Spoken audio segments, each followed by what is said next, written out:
coaching staff is set. Let's get to work.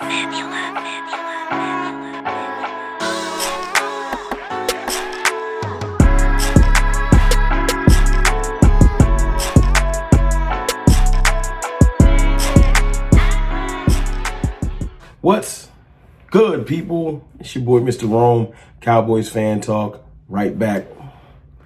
Like I never left. Yes, I'm over Cowboys dress, but if you really want to know why, well, before I get to that, man, thank y'all for y'all support. Y'all keep showing up for me, even in the off season. I appreciate all the likes, shares, subscribers, and everything. I just want to say thank you because I don't do that enough. Also, I wasn't wearing all this. I'm about to actually head out for the day. But I wanted to talk to y'all about the coaching staff being complete. So that closet right there keeps a lot of Cowboys gear. Throw on a jacket, turn on a ring light, make a video. So yeah, no, I'm not wearing this outside today. I'm just wearing it for this. Anyway, I'm on a tangent. Back to the coaches. Listen, the coaching staff is complete. I want to start this off by saying I am not saying we have the best coaching staff in the NFL. No. I'm not saying that we're better than anybody else. That's not the point of this. I'm not in here to give you Kool-Aid. Not giving you none of this. No. We're not doing that. What I'm here to do is tell you that this coaching staff, unlike our last one, has a POV. And we ain't do that in a while. It seems like we have a point of view and a point of attack and a way that we want to establish an identity. All of the coaches seem to sync up and make sense. Our other coaches were put together by our head coach, Mike McCarthy, and his friends. See, that's the difference.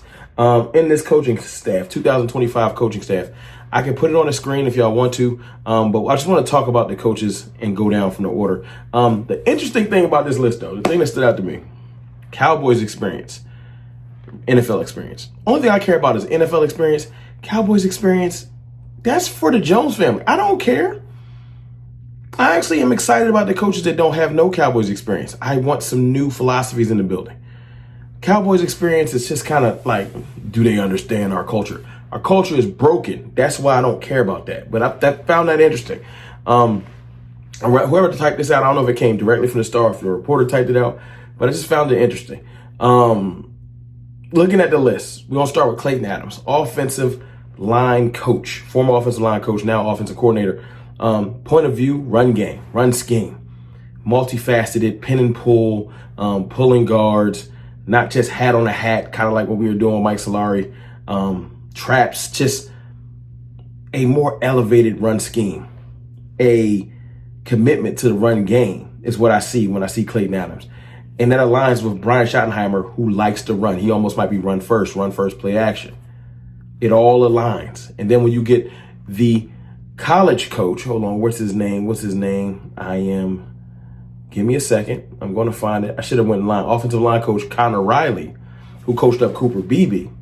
You start to see, an identity, a philosophy. I'm not saying they're the best coaches. Now, they do come with highly regarded resumes. Clayton Adams is highly regarded around the league. You don't got to listen to me. Just Google his name. Type his name in Twitter. Type Clayton Adams into Twitter. Go see.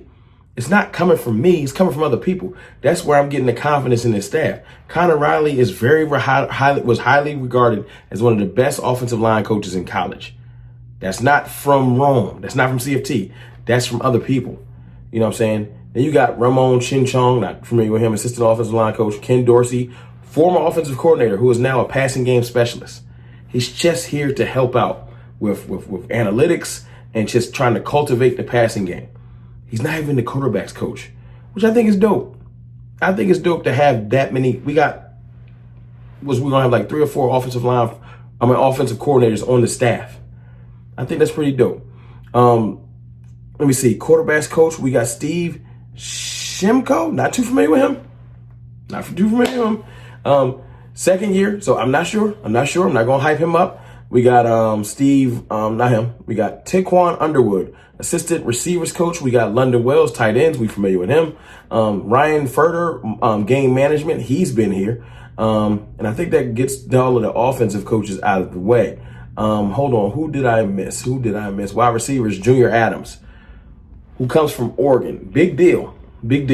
Coached up Tez Johnson. Everybody likes Tez Johnson. Also is very familiar with Cooper Kupp. Cooper Kupp gives a lot of credit to his game to Junior Adams. So another highly regarded, respected coach added to our staff. I like that. Now, you notice the thing, a lot of college coaches, that presents one thing to me, hunger, right? And ambition. They're trying to break into the NFL game and they want to put their best foot forward. They're not going to be doing that whole like nepotism thing where Mike McCarthy got me a job because he's my man's. That's my boy. He held me down. I like that the coaches are coming here on their own merit.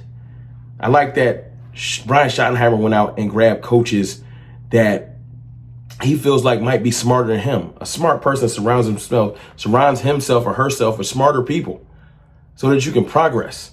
Defensive coaches. We got Matt Eberflus. You know who he is. Brian Bing, assistant defensive line coach. Dave Borgonzoni, linebackers coach. Highly regarded linebackers coach. J.J. Clark, defensive assistant quality coordinator. Andre Curtis, highly regarded passing game coordinator slash safeties. We got David Overstreet, secondary and corners. Definitely gets props as well. We got Tanzel Smart, defensive assistant quality control. Darian Thompson, safety and nickels.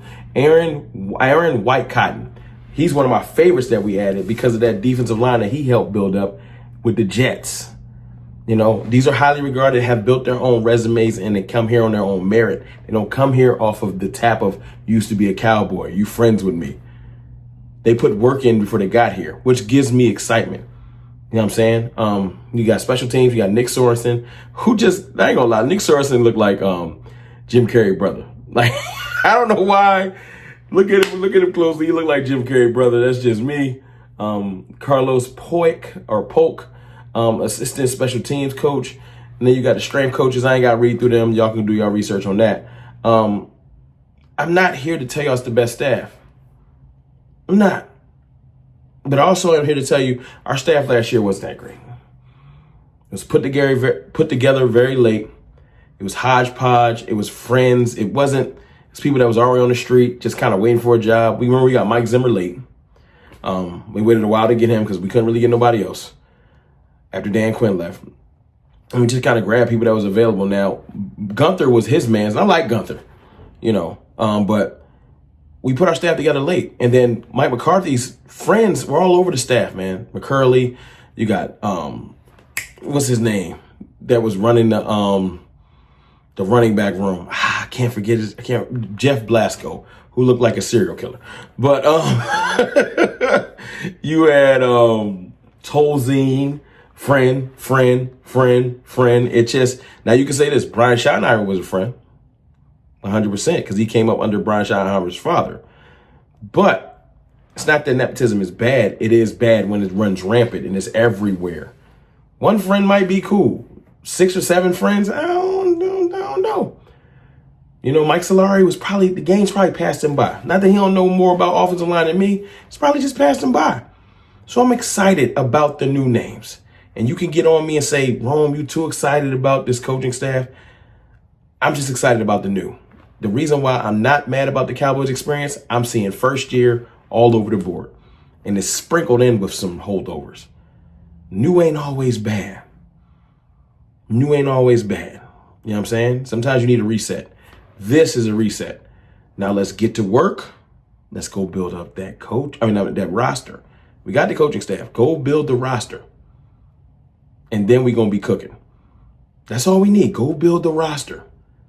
Take the same approach you did with the coaching staff. This is what I want the Cowboys to do as we build our new identity. The turnover you did with the coaching staff, start over. Don't be afraid to fail. Bring in some new blood. It's okay. I'm okay with letting Osa walk. Bring in 2 defensive tackles you would have got for paying for 1. You know, and just in that room. And then in other areas, go build up this roster. Have a good draft, and then let's line it up and see where we at. But just bringing back everything the exact same ain't been working. It's time for some new. But y'all let me know how y'all feel in the comments about these coaches.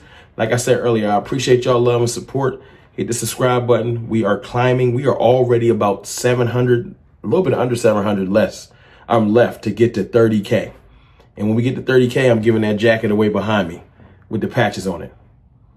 I gotta get rid of some of this stuff so I get some new stuff. It's your boy, Mr. Rome, man. Y'all have a good Saturday.